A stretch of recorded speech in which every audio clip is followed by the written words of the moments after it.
Opéra de Shanxi, appelé aussi Qinchang. Marionnettes d'ombre. Symphonie. Et danse moderne. Le festival d'art Guangzhou Mangba, qui se tient chaque année dans la province du Shanxi, est une fusion vibrante de tradition et de modernité.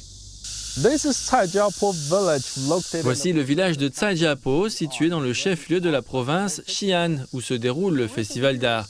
Ces dernières années, l'art a joué un rôle clé dans la transformation et le développement de ce petit village. En se promenant dans le village, il est facile d'être impressionné par son atmosphère artistique unique. Expositions en bord de route, installations artistiques et grandes sculptures. Tout cela ne laisse que peu de traces rappelant que la région était pauvre il y a quelques années.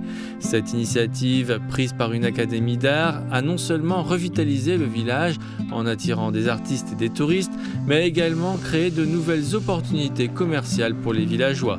Shang Yingxing, qui dirigeait auparavant une entreprise dans le centre de Xi'an, est rentré chez lui au début de l'année.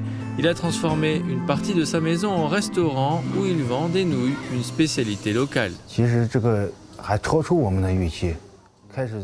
Au départ, nous nous demandions si quelqu'un allait manger, mais l'activité a dépassé nos espérances. En offrant des produits et des services de qualité, nous étions ensuite convaincus que les clients suivraient. Maintenant, les week-ends et les jours fériés, lorsqu'il y a des événements dans le village, notre restaurant est généralement plein.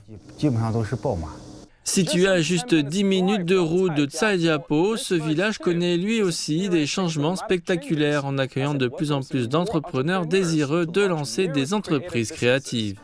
Titulaire d'un doctorat en architecture et en urbanisme, Wang Huiting gère l'un des cafés les plus populaires de la région.